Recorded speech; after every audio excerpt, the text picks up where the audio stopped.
We're in the thick of it. The most boring time of year if you're a basketball fan. But the great news is I'm able to bring on some great guests to talk about content they produce. Jannelle Moore of the San Jose Mercury News and then some is going to join me. She wrote this great piece some months ago talking about the Warriors development system, more specifically Santa Cruz, the coaching staff there, the development staff there, which has been a huge reason for the team's success. So we're going to talk about Santa Cruz. We're going to talk about the Warriors with Jannelle Moore. This is Locked On Warriors.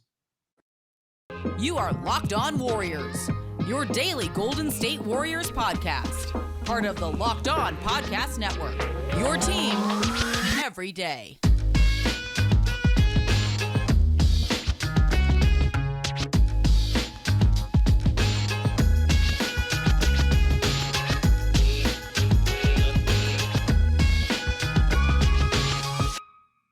Thank you for making Locked On Warriors your first listen every day. We are free and available wherever you get podcasts. In addition to our YouTube show, you can follow Jannelle Moore on Twitter at Janelle12. That's Janelle with two N's, not one, as we were just talking about a moment ago. Janelle, how are you doing? Great to see you. Where are you in the world right now? I'm doing fine. I'm still here in North Carolina trying to enjoy my summer and, get ready for the season and what lies ahead for my part of the beat. Absolutely. And your beat is the Golden State Warriors and the NBA. You write for the San Jose Mercury News, among many publications. Let's talk about you for a second, just because we got some time. We're in the off season. How does someone from North Carolina become someone who covers the Golden State Warriors? Is there an interesting story there? Yeah, it is an interesting story there. Well, my whole journey is pretty interesting and bizarre. I'd love to hear it. I'm a grad of North Carolina A&T, and even when I was in college, I was a sports editor for the A&T Register. And throughout my major, I wanted to be a general assignment reporter, and I wanted to keep sports as my hobby and not make it my job because I love watching sports, love playing sports. I used to play basketball, actually. Wow. And after graduation, I couldn't find a general assignment reporter job. No outlet, not even the outlets close to me, will give me the time of day. But I saw, I'm sorry. I saw a ad kind of on Twitter for Golden State of Mind. And I thought about that thing. I'm like, oh, you ain't got nothing else to do. You like sports. You've been watching the Warriors for about a couple of years. Why not? But, Yeah. Again, I wanted to keep sports as something that I enjoy instead of making it work. And it was my mom that really convinced me to go ahead and do it because she knew that I was a sports fiend. And I'm like, all right. And I applied for, I think, an editor role for Golden State of Mind. I didn't get it. They wanted to keep me on, and I wasn't paid for about a couple of months. And then I worked my way up to getting paid, and I kept writing, and that opportunity flipped into something else. A couple of Bleacher Report situations, and other outlets. And then I just kept working and talking trash to get where I am with the San Jose Mercury. And I I still love have to it. talk trash. And I still got to continue to work hard and grind. When you say talking trash, what do you mean? You mean just like kind of fighting for yourself and letting people know who you are? Exactly. Being an advocate for myself and knowing that I'm just as good as they are, if not better. And keeping that same energy. Because other than that, I could have given up. Yeah. I'm glad you That's didn't. just kept me And you know what's going. funny is, well, it's not funny, but it's fascinating. I read your content. You are a fantastic journalist. I really respect your writing skills and what you produce for the San Jose Mercury News. I always have a bone to pick with the Golden State of Mind, just because back in I think it was 2017, and I had to suddenly quit all my work to race home because my then partner's my father-in-law was suddenly diagnosed with ALS and he was dying, and I had to just leave everything and come back to the Bay Area, and I had no employment for a little bit, and I was just, like you, just scrapping and grabbing what I could find. And Golden State of Mind just rejected me, despite the fact that I've been an award-winning journalist. They never even gave me a reason why. They were just like, sorry, we don't see you as a good fit. And I was like, you know what? F you then. I was like, I'm not going to forget that, man. So I always had a little bone to pick with them, but I'm happy they at least gave you a chance. That is really cool. And yeah, and I'm appreciative of it because, a lot of people like to look down on SB Nation or, the blogs, but it was those blog boys that gave me a shot. Yeah. When no one else would. I'm happy they did. And why I'm not writing for them now is because of there was like this AB5 law that California was passing, and I kind of was a casualty of that, but that was okay. That helped me seek out more. Yeah. Good for you. How did you? Where's the interest in the Warriors come from? I mean, SB Nation has a blog for every team. Why the Warriors of all teams? Well, because I was watching them anyway. I was watching them when Mark was the coach, right? And just seeing how he developed the team, and just the process of progression that really gravitated me towards that. There you go. Well, welcome aboard to Dub Nation, the best team to cover in the NBA, in my humble opinion. It's so, and you're writing now, you write for a lot of different publications, but the San Jose Mercury News, in my opinion, is probably at the top of the list just for probably audience size, prestige. And again, your title with them, I believe, is analyst, but you're producing tremendous content for them. One of the stories you wrote, and we're going to touch on that in just a moment, again, is about the development system. The Warriors have invested a lot of money and time and resources into the development of young players. And this includes like players that are drafted not in the lottery, second round picks, undrafted picks. And Santa Cruz has been such a fascinating incubator for this talent. I'll get into that in a second. But first off, the last time we spoke, I think it was after game 5 of the NBA Finals. I believe that's when it was. And the Warriors were it was right after the game. You and I were both in a very joyful mood because, again, they were just a game away. You and Rick. And that's right. So you were there. So was that when they actually won the championship, or was that after game 5? I can't remember. I think they actually won. Yeah, you might be right. My memory is so jumbled from those days, but you're right. Yeah, you joined Hall of Famer Rick Barry and I, and that was just an awesome show. And again, that's all that stuff's archived and available. Since the offseason started, what are your thoughts? Are you happy with the Warriors have done? Do you have any grievances? What are your thoughts on the Warriors offseason so far? Hey, they're doing the best they can with what they have. And what I mean by that, the reality is that, they're strapped for cash as far as, the salary cap and trying to maneuver that. And some of the casualties hurt, letting GP2 go hurt. But I realized why they had to do it, because had they matched Portland or, exceeded them, it wouldn't have showed up well in the books. And I get that. But on the other hand, I'm glad that they've brought in DiVincenzo. Mm-hmm. He might not be solid defensively as GP2 was, but he gives the Warriors a punch on the offensive end. Agreed. And, letting folks like Damian Lee go, he gets a lot of flack, but he did what he needed to do on that team. I get why he's a casualty. And this is all for the younger guys to step up. Now it's time for them to step up and just to see what we really have. Absolutely. And when we come back, that's where I really want to touch on is because a lot of these younger players, they're learning and they're growing in Santa Cruz for the Santa Cruz Warriors. First, I would give some love to Built Bars, a longtime sponsor of this program. These are tasty protein bars that, for the most part, are good for you because they're not heavy on calories on average. I think they have like 170 calories, whereas your typical candy bar has up to 280 calories on average. Your typical candy bar has anywhere from 20 to 32 grams of sugar, whereas your average Built Bar has just 4 grams of sugar, yet they come with an average of 17 grams of protein.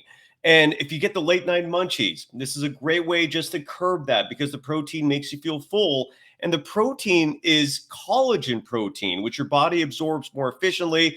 And it also provides a ton of health benefits. And if you go to the website built.com, you can see all the flavors they offer. You can also order like a mixed bag, basically a box that has all the flavors. Decide what you like, go from there. I'm all about the granola. But regardless, all you got to do is go to built.com and use the promo code LOCKED15 to get 15% off your order.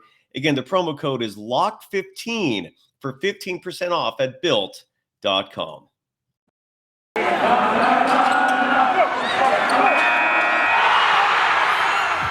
are Locked On Warriors, your daily Golden State Warriors podcast. Part of the Locked On Podcast Network, your team every day. Thank you for making Locked On Warriors your first listen every day. For your second listen, get up to date on the latest news and rumors in the NBA in just 30 minutes every day with Locked On NBA. Locked On NBA, your daily NBA update in just 30 minutes. You can follow San Jose Mercury News, Golden State Warriors analyst Jannelle Moore on Twitter at Janelle12. That's Janelle with 2 N's. And you can follow me, Cyrus Saatsaz, on Twitter at DogSurf Roadshow. That you're absolutely right with the loss of Damian Lee. Juan Toscano Anderson's gone. Every veteran pretty much on the bench who's under the age of 25 was basically shown the door. And a large reason for that was because it's time for the youngsters to arrive. You wrote this fantastic feature on the Santa Cruz version of it. Tell the audience what you learned. Like, I imagine you spent a lot of time working on this story. What stuck out to you about Santa Cruz? Like, what makes that such a fantastic incubator to develop players?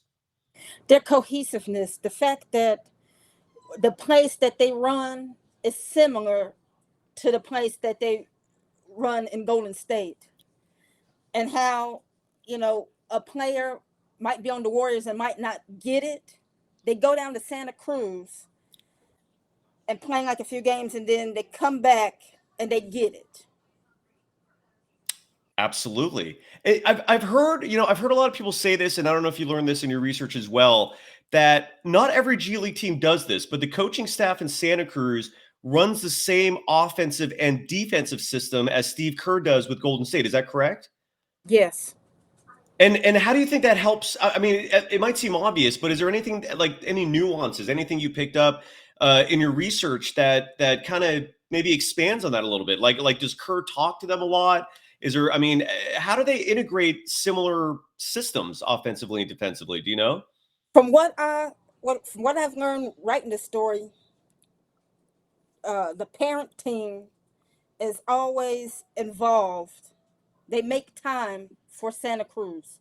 It can be Kerr. It can be the Lakers, especially the Lakers. That's who I talk to the most. I've talked to both Kent and Kerr. Wow. Okay. And the story of how they bought the franchise, and it was just remarkable. Yeah. And one thing I've learned is that the Suns know basketball. I think one of them played for Stanford. He might have been on the walk-on, or maybe he didn't make the final team, but just to get that close for a program like Stanford shows you can play. And if you can play, the game. Is that what you learned as well? Like, do Lacob's kids understand this game? Is that the impression you got? I understood in my research with them. I didn't know that they played, to be honest, but just okay, how passionate. I mean, just how involved that they are, and just really looking to make the Warriors better. And this was an idea that came up, and I believe it was Kirk's idea. Uh-huh. I'm not mistaken. And just the whole process. And what really stood out was, like, the Warriors were not the first to be a, NBA owned and operated, G League situation. It was the Lakers at first, then the Spurs, then the Oklahoma City Blue, which was originally one of the NBDL teams. Okay. Ironically, the Oklahoma City Blue was the Asheville Altitude. But what stood out from the Santa Cruz and Golden State was the fact that the identity, being the Warriors, the C Dubs, and just integrating what makes Golden State great and funneling that into Santa Cruz, the culture, the fact that the parent organization and even down to the players will come to see them play and to just to have that bond. And I interviewed Damian Lee for my story, and that's what really stuck out to him because he spent some time with Boston's G League system. They were the main clause or something like that when he was there.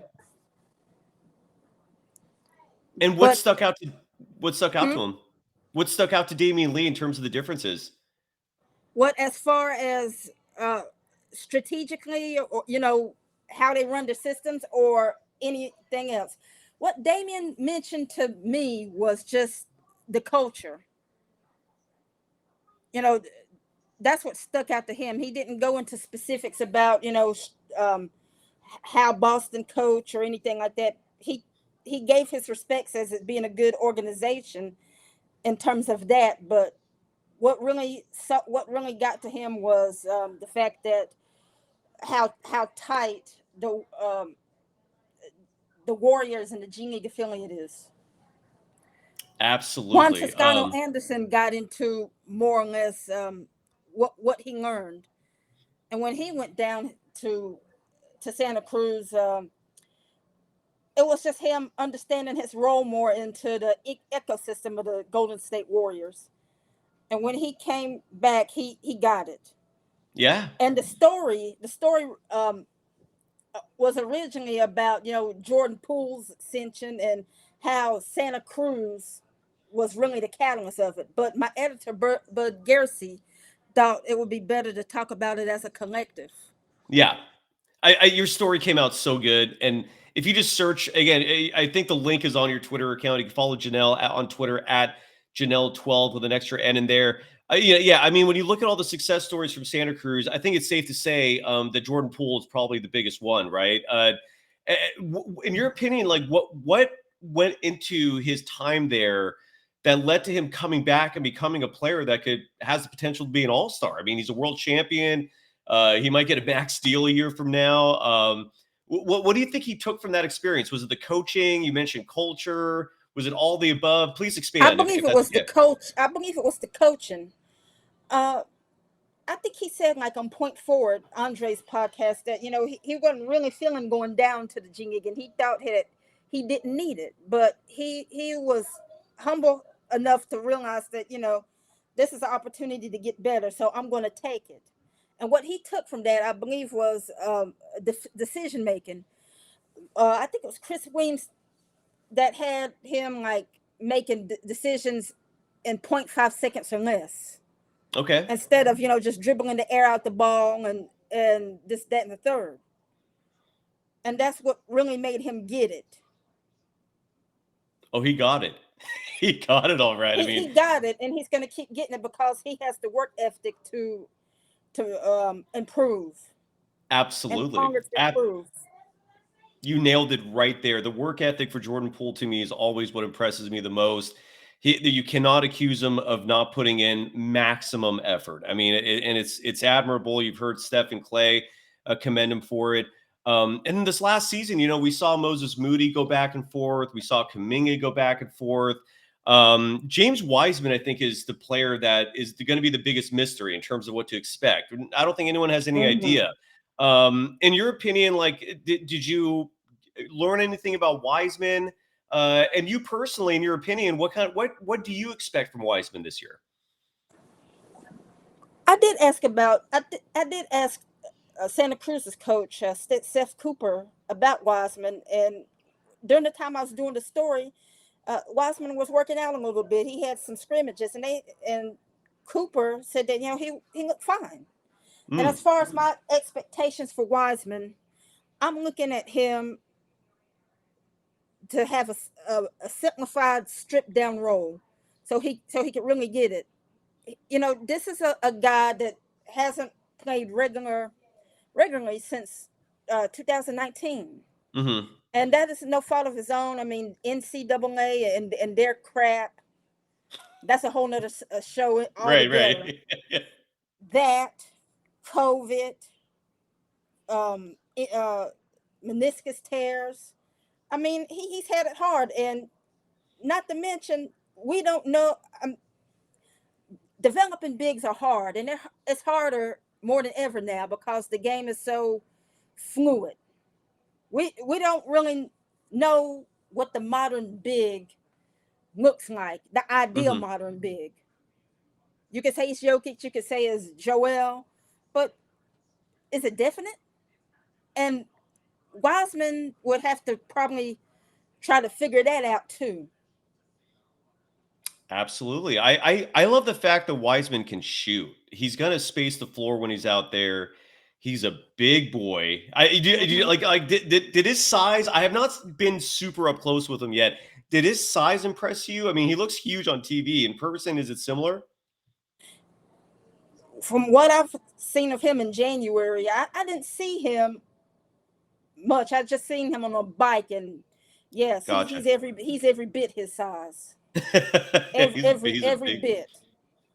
And the Warriors didn't have that last year. It's crazy, and their first round pick this year was a head scratcher. Patrick Baldwin Jr. We're quickly calling him PB and J. Great nickname.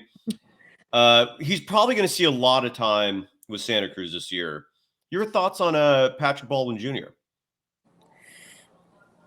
I mean, I don't have a real conclusive thought about him as of now, but I'm willing to bet that Santa Cruz will get him right, and to try to get him to acclimate him acclimate into the system.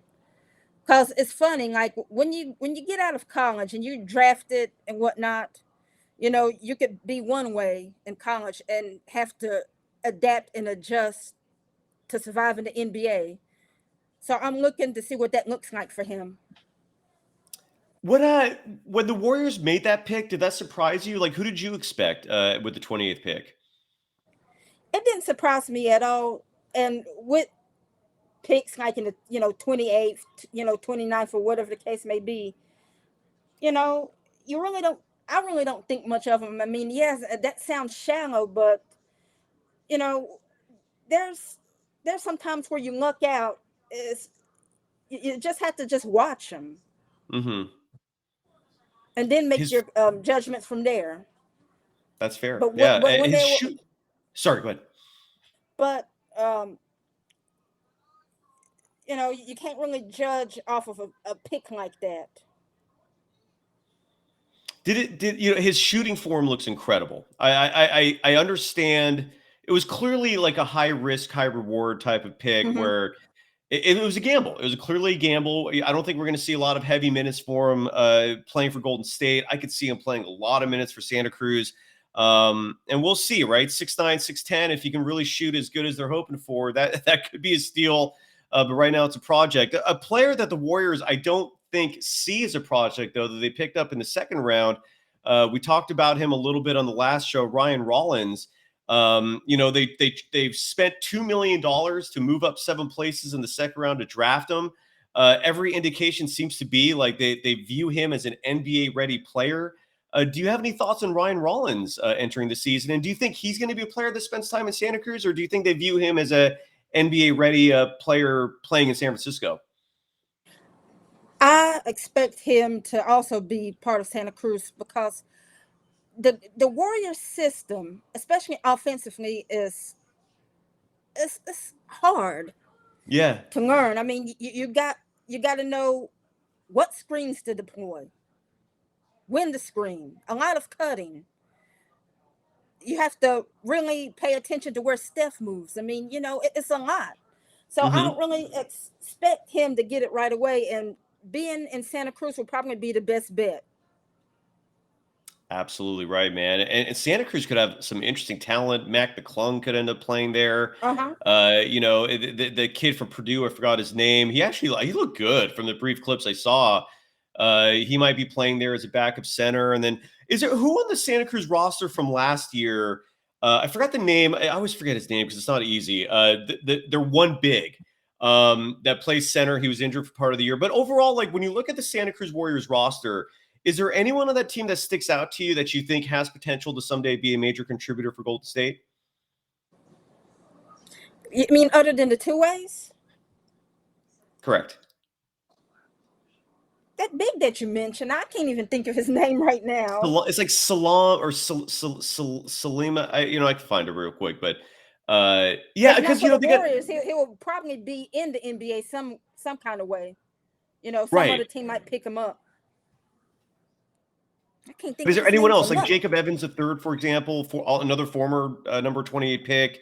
Is on the roster. It's Salam Mawugbe, or Selam Mawugbe, is the big I was referring to. Yeah, I don't know. Was there anybody that when you were there and when you were doing this, or when you were just doing the research for this story, that you thought, wow, this is like kind of a sleeper on this roster who might someday do something big, or no? Did no one else impress you beside the future players? I feel like just about anyone on that roster would have the potential to emerge and go to another team. I mean, we've seen that situation like with Steph Curry, for example. Right. And for none. I mean, so many people that come out of nowhere that Absolutely. have some Dubs fans saying, "Dang, I wish we could have kept them." but the thing is, other than the two ways, these guys are basically free agents and they can sign anywhere. True. You're absolutely right. Shifting gears for a second, looking at the general NBA landscape, this Kevin Durant trade request really just turned the NBA world upside down. It's held up a lot of transactions. It's made a lot of us bored in the process because nothing's going on. What is your opinion, if you don't know anything that you could provide? At a minimum, you're a professional observer of the game. What are your thoughts on the Kevin Durant situation? Like, do you have any inkling or any thoughts on where he could go? Are you annoyed by the fact that he made a trade request? Your thoughts on this whole scenario? I'm not annoyed that he made his trade request because players have the right to do whatever they want to do and to, direct their path. I'm not bellyaching or whining about that. I didn't bellyache and whine when KD decided to leave because that was his choice. Mm-hmm. People are kind of mad at the way he left, but that I'm not going to talk about that because yeah, of course, that's been rehashed enough, and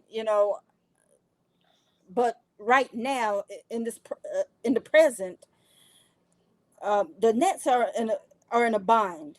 Mm-hmm. They can't freely tank because if they do, Houston will benefit. This is why the Nets want to haul for KD and Kyrie, and you can't really blame them. Yep. Because they cannot tank. Because that benefits Houston. So they have to compete, and keeping KD and Kyrie will help with that. Not to mention what they added around them. Yeah. And to be quite honest with you, it's fascinating to see that not a lot of teams are willing to sacrifice their depth for a guy like KD, as incredible as he is. But you're right. I mean, I think it's just the age. I think that's the one thing. He's going to be 34 next year, and on top of that, I mean, he's a player who is not easily happy. I think that is a concern for teams as well. Is who knows how he's going to feel a year from now, right? And that uncertainty, I think, is also is creating pause for a lot of teams. And Sean Marks, you're right, is asking for a lot for the man. The last but with age, a lot of these players are proving that age ain't nothing but a number. True. Steph is 34 also, and look what he did. Yeah. And also, KD, when he was available, I know he played like 42% of his games this season. He was solid, and this was him coming off of his own injury. So it is not that. And as far as being happy, you know, this is another reminder that it's not always about X's and O's. It's Jimmy's and Joe's, and you can't really take, you really have to take in account for that. I like that. You I know, actually like that. everything, And to be honest, but then again, yeah, KD, everything seemed to be cool until Marks, started, messing with Kyrie's situation, and that's what made KD flex his power. Like, all right, I'm gonna request a trade now. yeah, Kyrie's my guy, but I'm sticking behind. I'm sticking with him, and I think that's what caused it. Because I agree with you. I totally, there was no inclination that he was unhappy. you're absolutely right. KD, if there's one thing about him, he keeps it close to the vest when it comes to his reasons for wanting to leave teams. That's been my only issue with KD, and it's just my opinion, but it's also my right to express it. That I wish he would have explained to the Bay Area why he left the Warriors. He never really gave a clear-cut answer for that. People have had to kind of piece it together. And again, he's not giving a reason now why he made the trade request, but I do think you're right. I think a huge part of it is the fact that he came into this situation with Kyrie Irving, expecting to be heavily involved in personnel decisions, Yeah. expecting to be given guaranteed deals long term. And the moment they changed their mind with Kyrie, and coupled with the fact that I still think Ben Simmons might play a part in that as well. I don't know if I really do think like he took a look at Ben Simmons, he saw the experience of personality and what he brings to the team, and thought, I don't know if this is going to work. I could be wrong. We all could be wrong. We all could be right. Who knows? But I don't know. A lot of Warriors fans were like pissed at me and anyone else who thought it might not be the worst idea for the Warriors to trade for him. I still think if the Nets agree to a package where it's primarily just Wiggins and Poole, while I would hate to lose those players, if it's just those two for Durant, I don't see how you could say no to that. I mean, I think that would be a phenomenal deal, but I don't know. Are you on the same page with me, or would you disagree with that trade? If it was just Wiggins and Poole and nothing more for Kevin Durant, and maybe like a first round pick as well. Let's throw that in there. Sure. Would I you would, be? Would I would say Wiggins and picks. The thing with the Nets is all about picks. I got my dogs here. It's all good. I'm a dog person. It's all good. All good. I have a Shih Tzu, Drusilla, and a tabby cat named Kobe, and she is wild. But anyway, I love dogs. Oh, that's awesome. That's awesome. Go ahead. Sorry.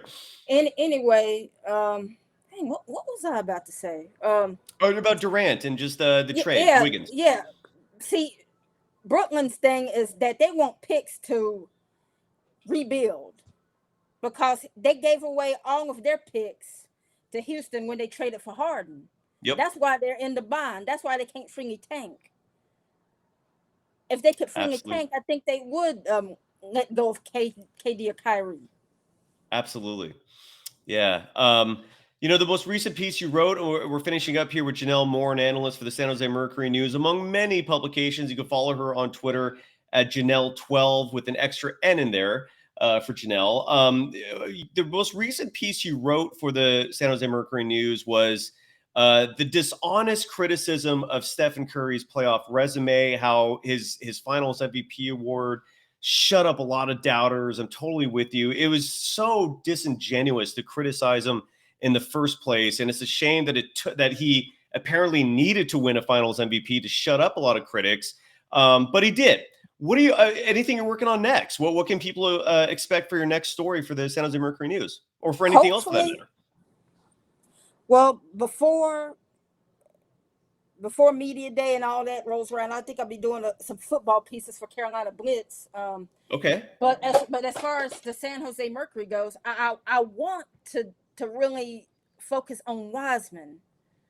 That his story have been vexing me all summer because again, what does the modern big look like? And he could be a case study for that. Absolutely right. A perfect case study because he haven't really been playing all that much. I expect great fight things for that thing too. Looks like you had to fight for everything, so no surprise there, right? But at least you're prepared. Yeah. you're battle tested. I love it. And no, that's it. I'm looking forward to that. Janelle, you are a fantastic writer. Keep up the great work. I hope to meet you in person someday. I'm going to go to that media day. I haven't been to one of those in a long time, but I'm going to go this year. I'm going to hit up Raymond.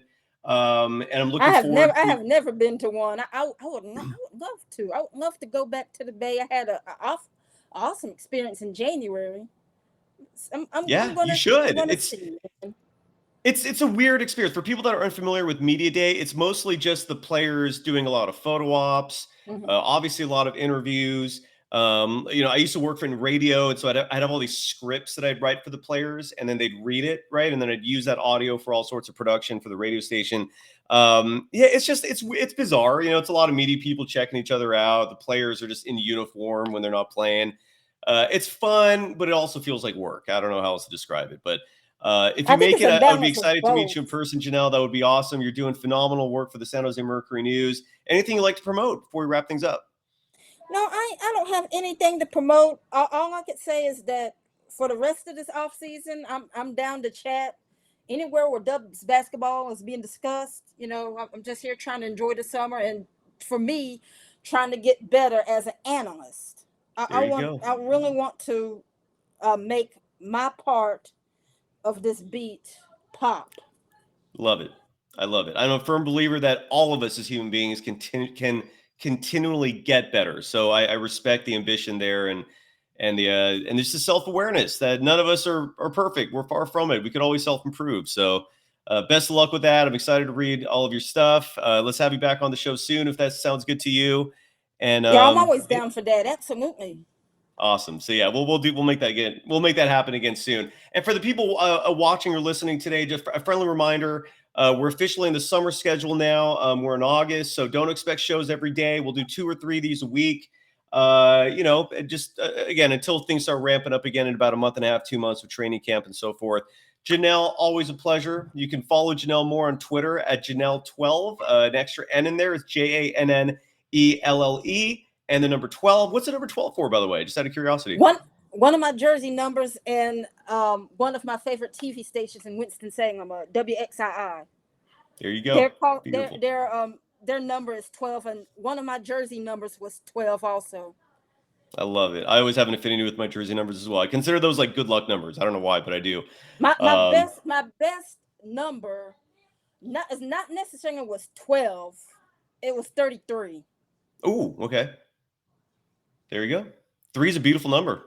It is. I like it. Look at what the A's had. You're all about the Bay Area. Represent. Yeah. When I was out there in January, San Francisco was great.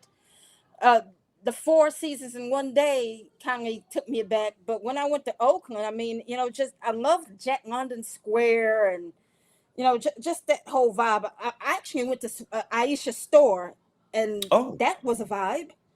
And if I was out there, I'll probably be living in Oakland. I kind of identify with Oakland more. I hear you. I don't blame you. It's changed. It's gentrifying, and it sucks, but it still has a lot of its soul left. And I agree. It's a beautiful city. There's no doubt about that. So we'll talk again soon, Janelle. This was an absolute pleasure. Thanks as always. Hope your summer's going great and continues going great. Kiss your dogs for me. I miss mine every single day. I'm going to get a new one, I think, next year. I think I'm going to get 2 of them. You said you have 3? No, I have 2. I have a Chihuahua and a Shih Tzu. And the Shih Tzu. My Chihuahua's name is Gladys. My Shih Tzu's name is Drusilla. And she need to get her fur did. And I got a tabby cat named Kobe. Oh, okay. The tabby cat. But they're all friends? They all hang out together? They're all cool. Drusilla plays with Kobe. Gladys don't want nothing to do with Kobe.